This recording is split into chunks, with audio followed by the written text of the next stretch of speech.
Memphis Success, Episode 1 with Tim Terry. Want to be successful in business? Listen to Memphis Success, the voice of Memphis entrepreneurs.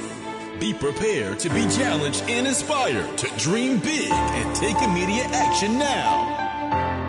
And today's episode is sponsored by LAI Media, where they specialize in your company marketing, branding, website, and search engine optimization needs fitted to promote your company to the world. And right now, offering a 10% discount if you mention Memphis Success on your first project. Once again, their number is 901-210-9935. Now let's get into the show. Welcome to Memphis Success, the voice of Memphis entrepreneurs, where your success is Memphis Success. Today, I'm so excited to welcome Tim Terry, Memphis's own Tim Terry, very well known here in the Mid-South.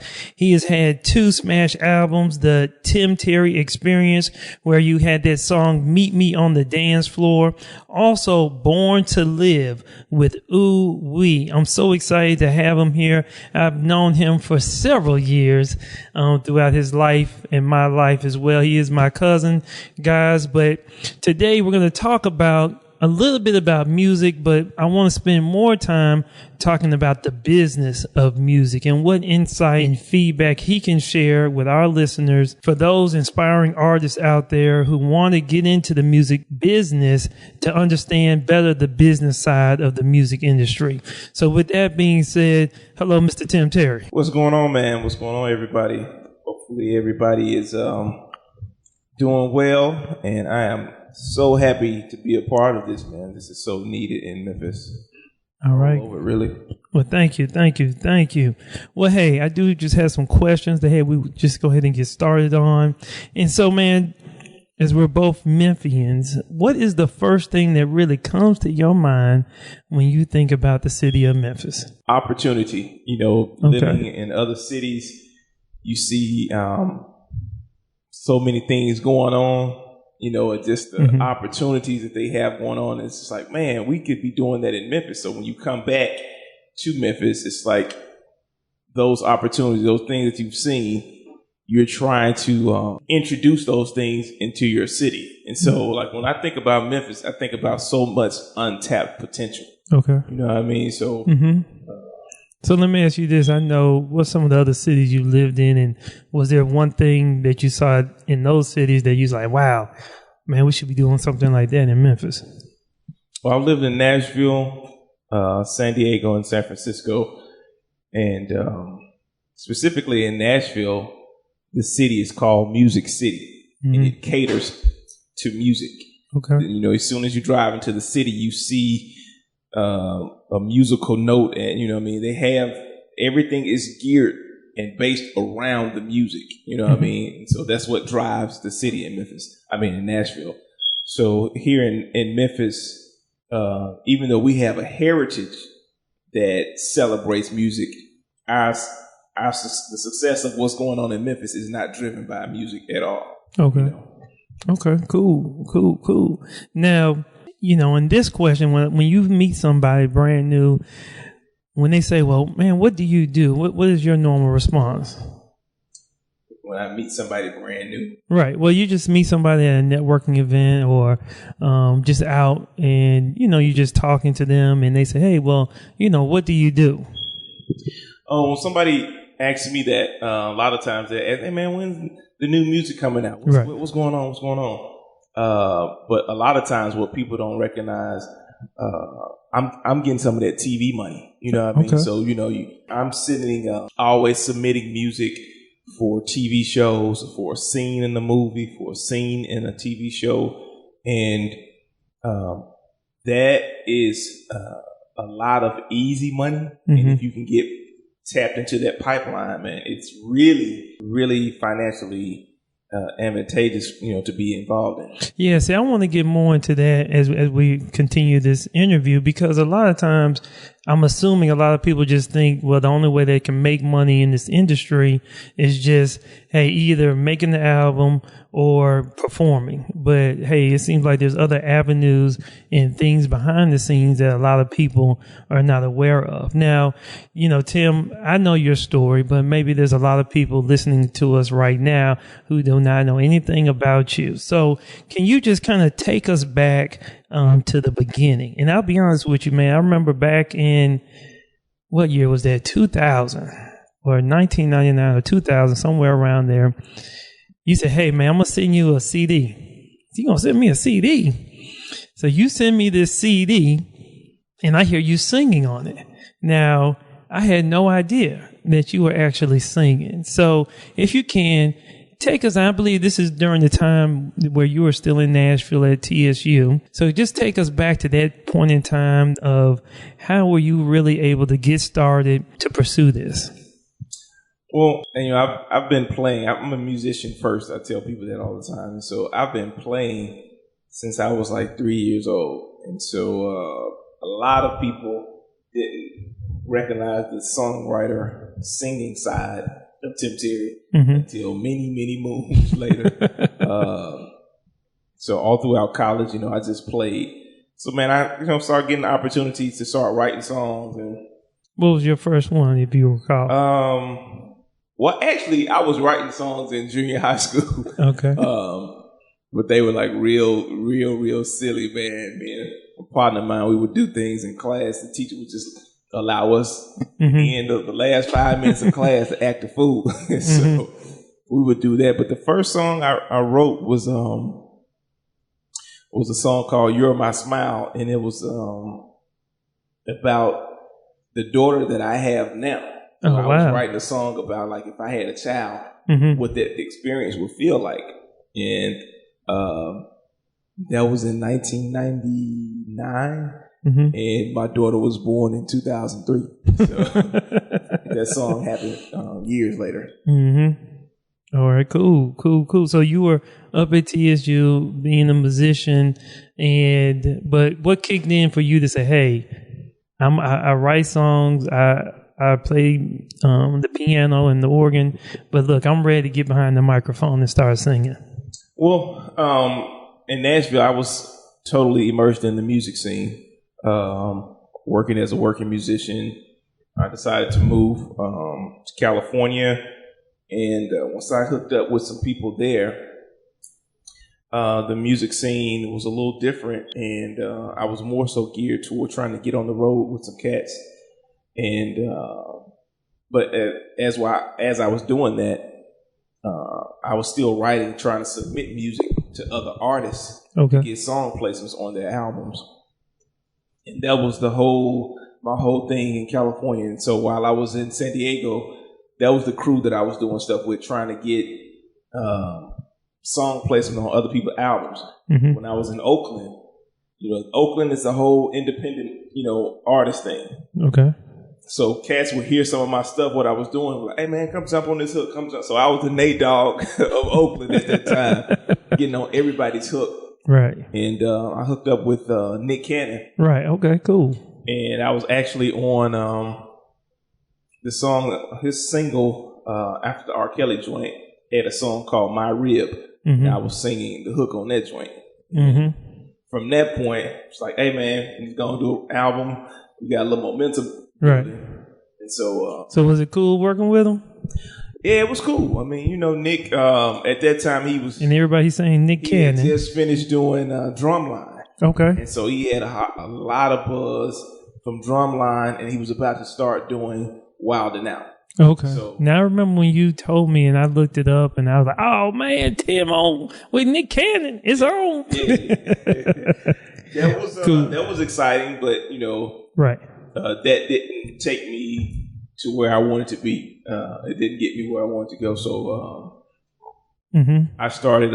But through that ordeal, I got a couple of song placements on the show Girlfriends. Okay. And after I recorded the Tim Terry Experience album, the song "Dance on the Dance Floor" was on show Girlfriends. So were you in San Diego, or were you back here in Memphis when you recorded the Tim Terry Experience? Well, when I recorded the Tim Terry Experience, I was back here in Memphis. I had just moved back to Memphis and actually recorded that album in 10 days, man. The whole thing. Now, let me ask you this question. So there's people out there today who have the goal and desires to become an artist and to have their album out there, and maybe just afraid of their voice. What would you share with them to say, hey, go ahead and start recording and getting your music out there? I think that's sort of the basis of, what this conversation is about. There are so many avenues now to promote yourself, to get your music and whatever it is that you're trying to do, to get your business out there. Self-promotion is, social media has sort of broken down the barrier or the need for a big company to come sign you. That time and day is over with. So if trying to get an album and trying to, if that's what you want to do, go ahead and start doing that. Build your own momentum. You have to be your own marketing machine. Marketing, the whole thing. You have to do that before somebody else take interest in you. Okay. Now, like in most businesses, as someone tries to get started with their business, and I can think of for myself, actually before we got the home care agency, I failed on 2 other businesses, but I always feel like those were definitely lessons, things that I definitely learned from and were able to apply to my current business right now. So let me just ask you this. As business owners get started or musicians get started, they face a lot of challenges. So just tell me one of your biggest challenges or disappointments that you faced as an entrepreneur / artist before you were able to actually get going. I think one of your biggest hurdle, actually, once you decide that this is what you're going to do, finding whatever avenue it is to promote your music, to promote your product, and to already have that idea and your brand in mind.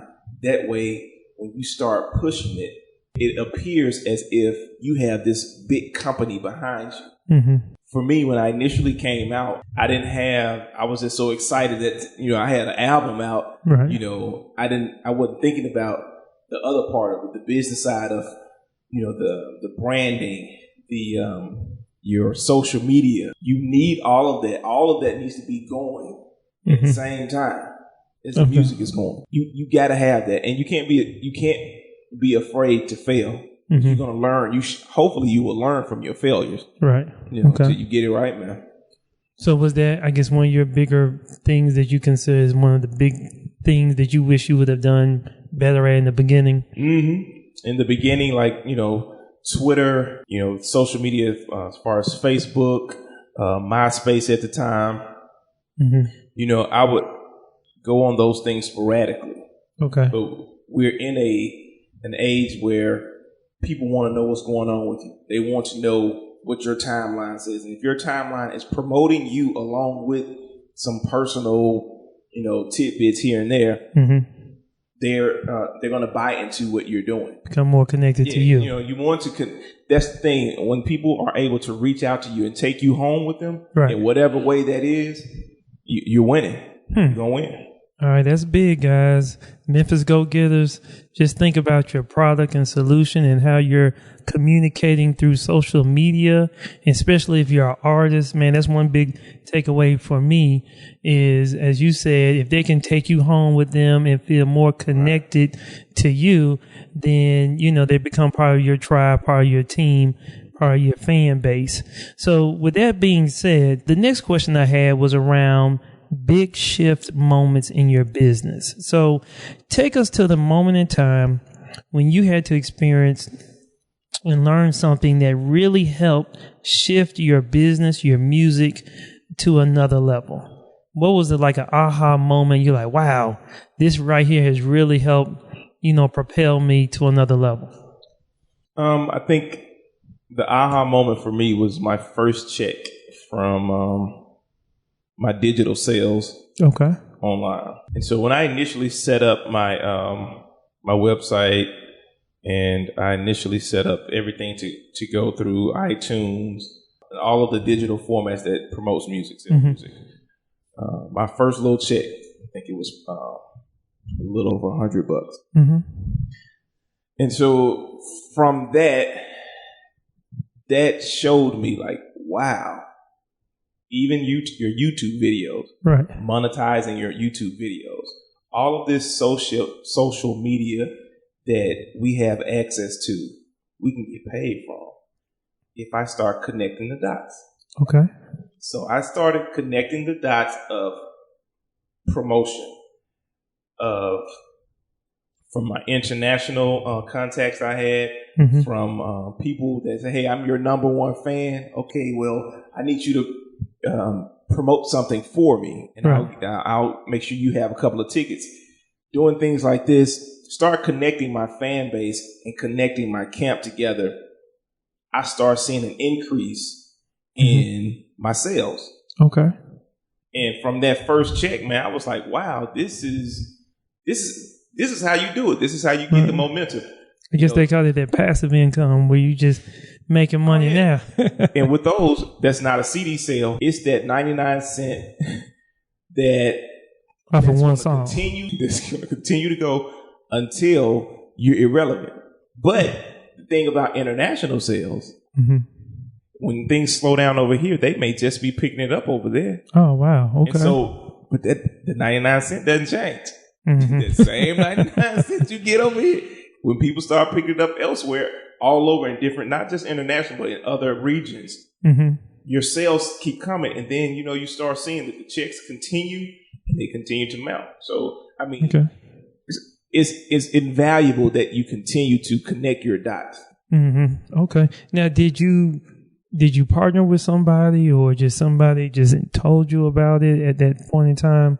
I guess, how did you even find out the need to do that? For me, it was my trial and error. Like I said, I made plenty of mistakes prior to learning exactly what to do. Mm-hmm. As an independent artist, you have to stay on the grind. You have to stay on the ground of like what's happening, what's current. And fortunately for an independent artist, you're able to maneuver much quicker than a big company. Right. So as soon as I heard about how I can get my music on all of the digital formats, mm-hmm. I made sure I got on top of that. As soon as I learned about SoundCloud, I made sure I got on top of that. As soon as I heard about Spotify, all of these different techniques and tools to get your music out there, Reverb Nation, mm-hmm. You have to immediately, once you become aware of this knowledge, you got to immediately make this move. Okay. And you can't sit on it. Well, cool. That's amazing, guys. So look, if you're not already doing this, you should be. If you're a musician, an artist, even if you are not even in the music industry, if you have a product, you need to make sure you get your product online and be able to sell it. And then, one thing I'm just thinking about now, stop thinking about Memphis. Think more globally. Right? He's talking about he's getting money internationally. Okay? So you want to be thinking more globally about customers over in China, customers over in Japan, Mexico. You could possibly be making money through those digital medias that are out there. So that's definitely awesome. Another word from our sponsor, LAI Media. They're offering a 10% discount if you mention Memphis Success. Their number is 210-9935. Now back to the show. Now, you briefly mentioned this, but as you would say, most of the time, a lot of people are going to ask you, now, what is going on in your business right now? So what's one thing that you got that you're really excited about right now in your business? Well, as I'm finishing recording, this new thing that I'm doing, I'm going to print a limited supply of CDs. Okay. A limited supply of CDs. And that's because, as you can tell, CDs, we don't really utilize them anymore. It's a dying technology. And so I'm going to print up some digital cards, which are a fraction of the cost. You can go to different places, CD Baby, disc makers, and you can print up and put an entire CD on this digital card, which is less than $1, and sell that digital card for $10, $15. Now, would the customer go to your website and buy it, or how do they get it? the cards I'll have them on my website. Well, online, you just can download the music. Okay. But in person, instead of someone, you're going to have some old school people that still want a CD. Right. But then it's just like any gift card. You scratch off the back of it and it has the ID code just like on an iTunes card. Oh, okay. And you download the music. Oh, okay. Wow. But think about, I remember when I first got into the game, buying 1,000 CDs was almost $1,000, if not more, depending on the type of artwork you got. Mm-hmm. And so now, if you got these little cards, man, you're maximizing your profits like quadruple than what you would make on a CD. So you would still sell it for? Yeah, I will sell if somebody wants a CD. You can still sell those $10, $15. Mm-hmm. The digital cards, you sell those $10, $15 as well. But you paid less than $1 for it. Okay, wow, that's amazing, man. I mean, you can't beat it with a stick, man. But look, Memphis Go-Getters, look, y'all should be paying for this information right here. This is taking you to another level. This is game that, man, you should really be paying for, but you're getting it here free on MemphisSuccess.com. We're talking with Tim Terry, really showing and explaining a new format where you'll be able to sell your musical product for a much lower rate, cost-wise, but still be able to sell it at the same price rate that you're selling today. It's not just I know we've talked about music, but if you go on my website, I'm selling my wristbands. I'm selling my T-shirts alongside with music. I mean, your posters, anything. And that's when I said, what I mean by connecting all of the dots. Okay. You have product. You become a brand. Mm-hmm. Anything that you're selling, you're now connecting those dots. And I can put those on the digital card. Whatever you want to have on the digital card, on a T-shirt, everything is digital now. Mm-hmm. So it becomes instant, sale. It becomes instant sale. You want to always have product brands that people will be able to identify you with. Mm-hmm. So that's very important. So it sounds like, and for you, I guess, at what point in time did you make that shift from, instead of just being an artist per se, that, hey, I'm more of a brand and I need to have all these other products to support my brand? When did that really come to life for you? For me, once I realized that, I'm not searching for a big record contract. Those days over. Mm-hmm. Okay. I recognized that the industry had shifted and housing markets and, the total American financial infrastructure as we knew it collapsed. Right. So you have to change. You have to, you got to do something different. Otherwise, you be stuck still trying, man. I'm singing my eyes out, waiting on somebody to come sign me. The day is over. It's a total wrap on it. And for me, I always want to present as if I have major, millions of dollars behind me. When people see my product, they're like, man, who's on your team? I mean, who's helping you? This has been me. Okay. All you. Okay. It's me. So, I've had a small team here and there, but man, I'm the promotions. Every time I go somewhere, I'm snapping pictures. Every time, I have media and content that I can put on my website instantly. I'm doing that. I'm my own IT person. Okay. So, Well, look, guys, like we said before, we wanted to spend more time talking about business. As you see from Tim Terry, he's telling you there's more that you have to do besides singing. Okay, you got to put great content out there, great music, but don't forget the business side of the music business. That's why it's called music business, guys. Yeah. So, hey, we got a few more questions. I call this our lightning round, Tim, and where I just want to ask a couple of questions to you, and you can just kind of give me some feedback on it. So the first question, was there anything really holding you back from the beginning from becoming an entrepreneur or an artist? Me. I'm saying my answer is me. I was the biggest thing holding me back, So what was it? Some mentally, or what? Was there a mental lack of knowledge? Just not knowing a lot of things. So a lot of things, mistakes I made, trial and error. But as far as just, before I really went hard I was one of those ones thinking the same thing you were just talking about. Hey, it's the music business, but I'm singing. I'm trying to perform. I want to get my name out there. I'm trying to shine that way. Until I read a quote from L.A. Reid. Okay. L.A. Reid said, "This is not the singing business. This is the music business." And that was the light bulb for me. Oh, okay. Cool. Now, what is the best advice you have ever received? The best advice I've ever received, a friend of mine told me in the industry, he told me, keep doing what you doing. Keep doing what it is that you do. Okay.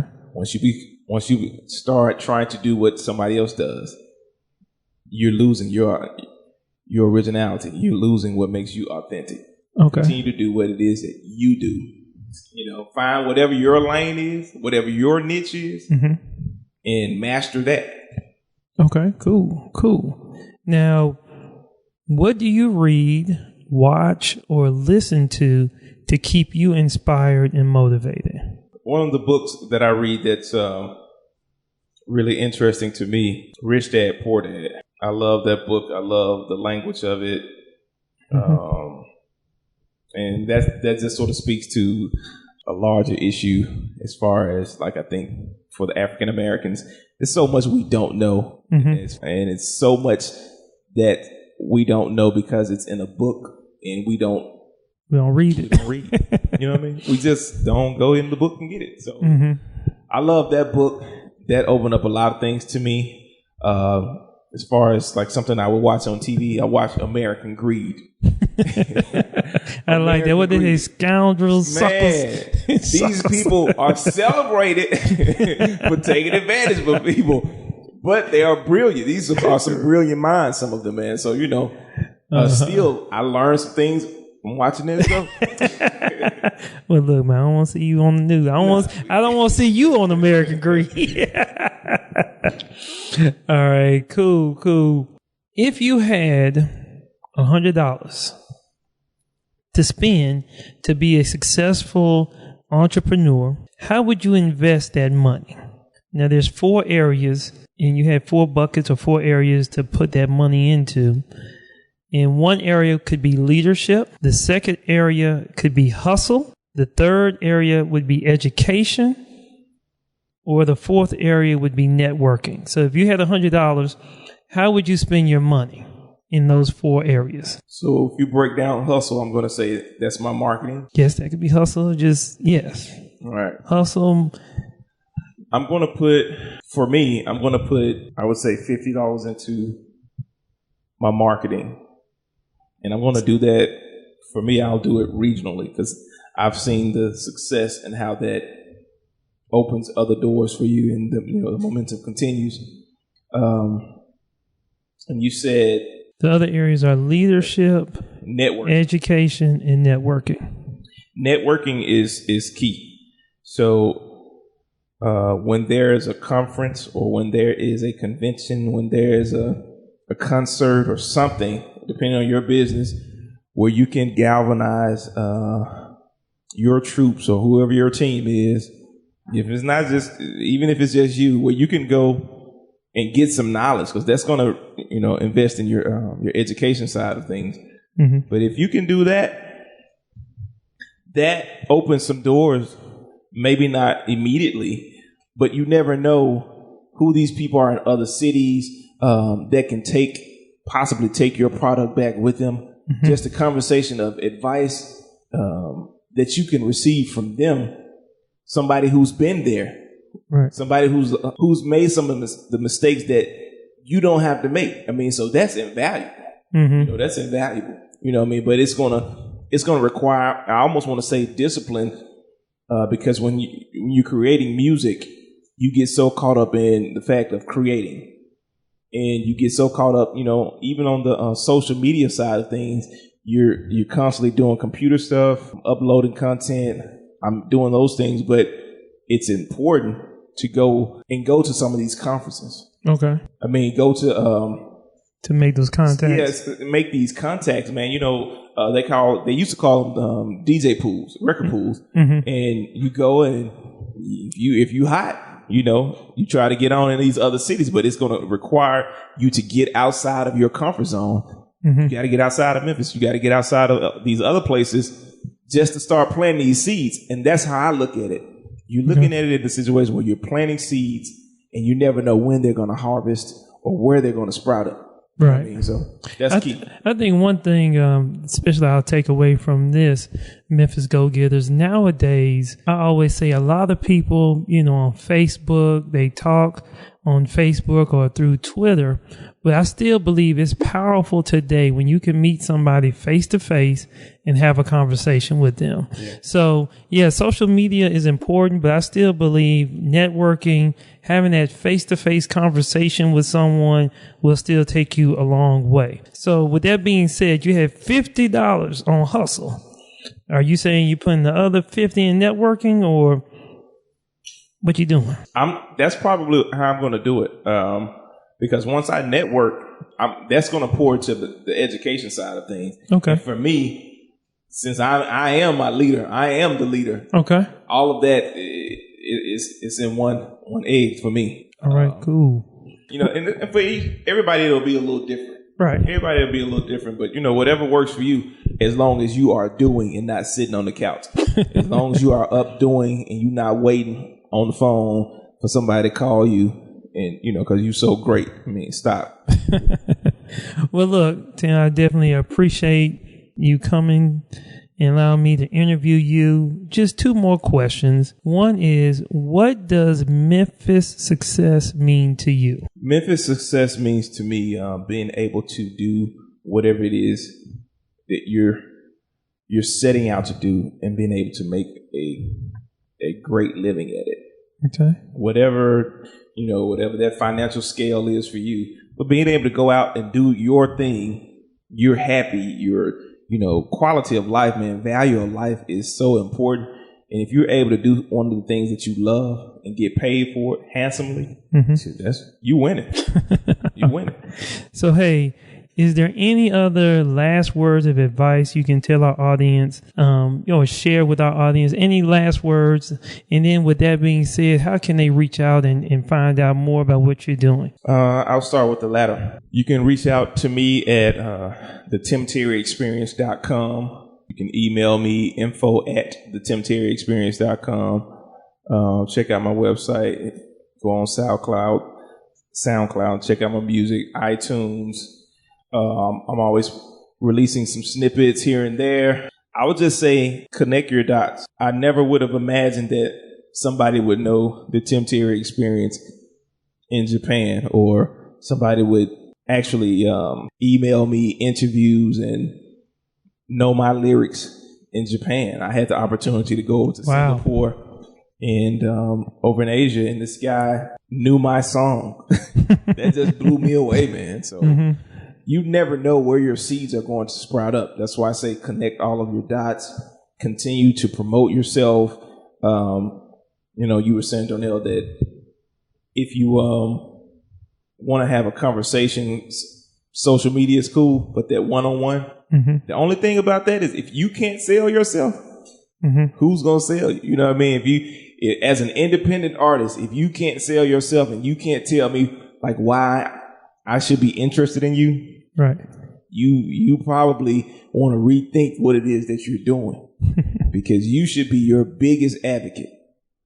Nobody should be able to tell me more about me than me. Right. So I would say, hey, stay on your grind, and always get you some business cards, and with your social media, with everything, promote yourself. I mean, when I'm at a light, if I'm at a gas station, I have little wristbands. I just give them away. Okay. It has my website information on it. I just give stuff away. It's an investment. Right. Well, hey, once again, thank you very much, Mr. Tim Terry. But before we jump off, man, there's one key takeaway I just took from that piece right there. When you said that you have people, I guess in Japan, quoting your lyrics, that just makes me think back when you're pursuing your passion, when you're pursuing your purpose, you're going to impact people that you don't even know. you can impact people in a whole nother country. That's how far that your purpose and passion can reach. So guys, Memphis Go-Getters, please pursue your passion, make your dreams become reality. Once again, continue to follow us on memphissuccess.com. Go and register, become a Memphis Go-Getter, get all of our latest and greatest information. Remember to rate and review this podcast.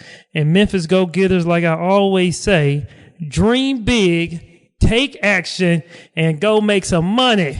Thank you for listening to Memphis Success, the voice of Memphis entrepreneurs. Sign up now at memphissuccess.com to become a Memphis Go-Getter and receive all the latest information and free gifts. Because your success is Memphis Success.